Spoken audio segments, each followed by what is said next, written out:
Olá, meus irmãos, meus amigos, sejam todos muito bem-vindos a mais uma lição de amor no nosso Evangelho do Lar.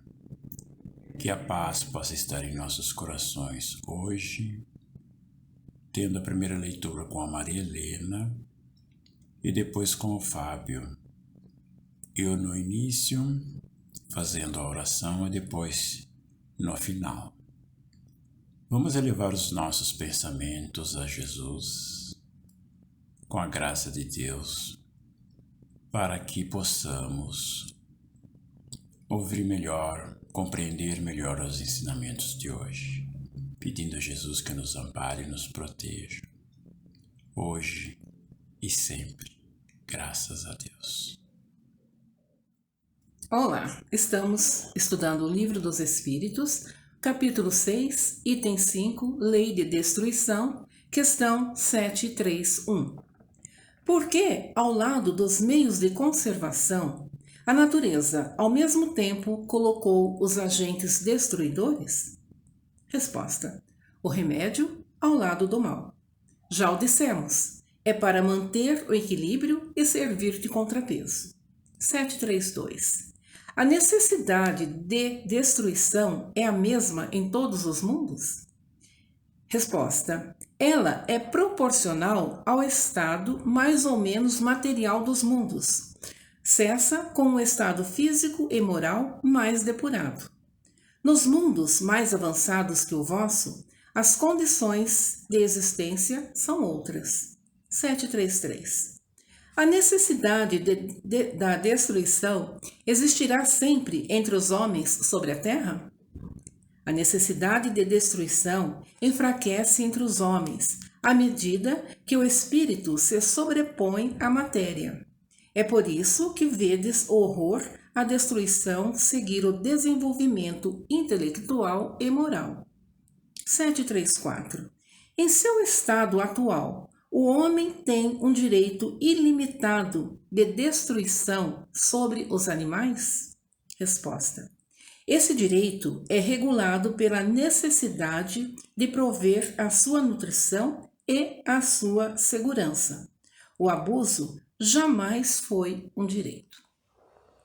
Olá, dando sequência, portanto, aos nossos estudos de Livro dos Espíritos, no nosso Evangelho no Lar, vamos seguir agora com a questão número 735.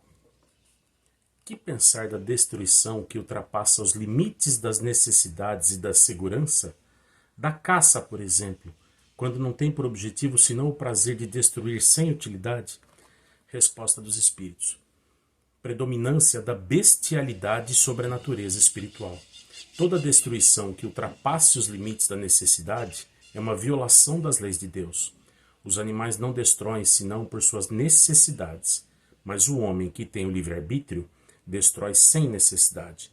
Ele deverá contas do abuso da liberdade que lhe foi concedida, porque é aos maus instintos que ele cede.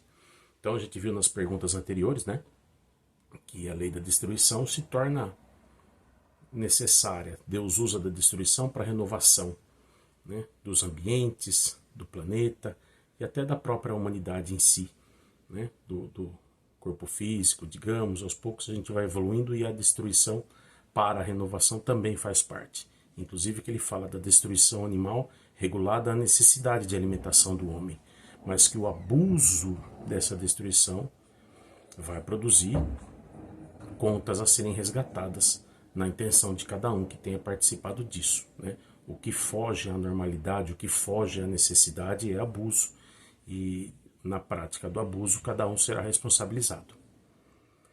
736.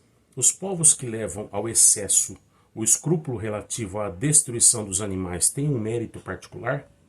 Por exemplo, aqui trocando, né, em miúdos, povos que veneram e idolatram alguns animais e que levam ao excesso essa questão de preservar os animais ou certos animais. Por exemplo, na Índia, a vaca, o boi são animais sagrados, né? Resposta: o exemplo que eu estou citando não quer dizer que seja um exemplo aqui, né? Estamos falando aí de cerca de quase 160 anos atrás.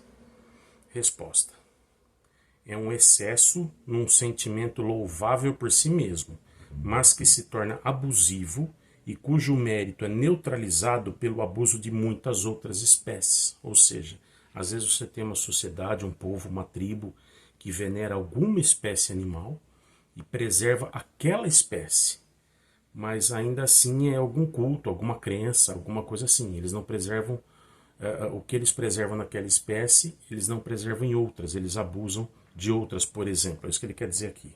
Continuando. Há entre eles mais de medo supersticioso do que de verdadeira bondade. Agora o subtítulo Flagelos Destruidores, a gente vai ler a pergunta 737. Com que objetivo Deus atinge a humanidade por meio de flagelos destruidores? Resposta. Para fazê-la avançar mais depressa.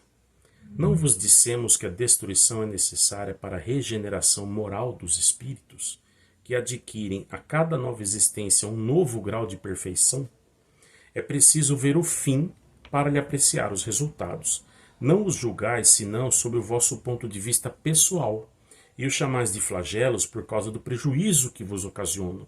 Então, às vezes, o que a gente chama de flagelo está dentro dessa lei de destruição, que é uma lei de renovação, que a gente está estudando nesse capítulo aqui.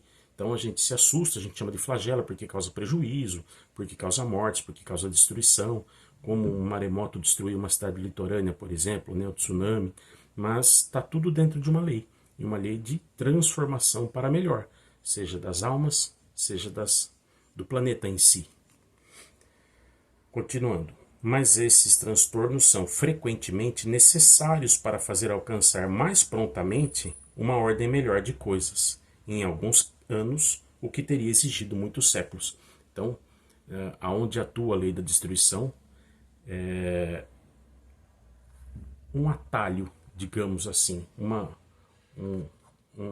aceleração em algum movimento para a melhora da humanidade, do planeta, do conjunto. Aqui ele faz uma alusão à pergunta 744, que a gente ainda vai alcançar nas próximas semanas. Muita paz. E assim, meus irmãos, meus amigos, nós agradecemos por mais este momento, em que, através da leitura dos ensinamentos, faz-nos entender em que o excesso, os exageros, não é o caminho correto. É preciso que nós tenhamos um pouco mais de amor, de compreensão, para que possamos estar no caminho do Evangelho de Jesus. Nós pedimos também ao Pai Maior, através dos mentores espirituais, abençoe a todos aqueles nossos irmãos que acompanharam esta leitura, que estão nos hospitais, que precisam de um amparo, de um afago, de uma mão, pedindo a Jesus que os ampare, que eles todos possam receber segundo as suas necessidades. Que Deus nos ampare e nos proteja hoje e sempre. Graças a Deus.